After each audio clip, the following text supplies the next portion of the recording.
Assalamualaikum dan salam sejahtera kepada semua guru hebat di seluruh negara. Dalam episod ke-38 ini, pengetua ingin mengingatkan satu perkara yang sangat menyentuh hati, bahawa guru yang hebat, murid tidak akan lupa.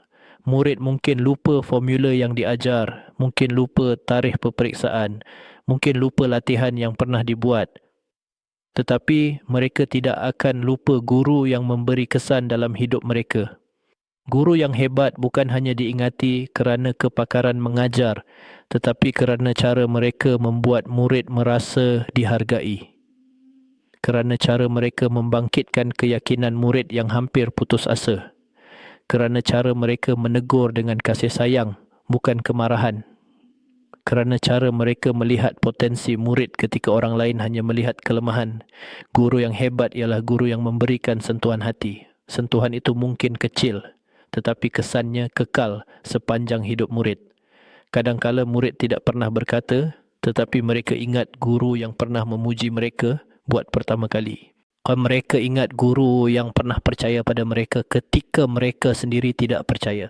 Mereka ingat guru yang pernah menenangkan mereka ketika mereka sedang jatuh. Mereka ingat guru yang pernah menegur tegas demi menyelamatkan masa depan mereka.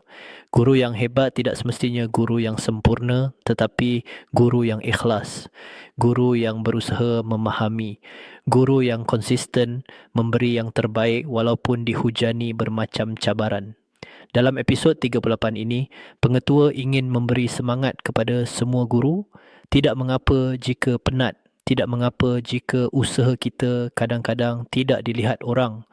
Tidak mengapa jika penghargaan lambat datang. Kerana murid-murid sentiasa menyimpan kenangan tentang guru yang pernah menyinari hidup mereka. Dan percayalah, bertahun-tahun kemudian, ramai murid akan kembali sebagai insan berjaya dan berkata, "Cikgu, saya tak pernah lupa cikgu." Jika pesanan ini bermanfaat, jangan lupa subscribe channel Pengetua AI. Jumpa lagi dalam episod seterusnya.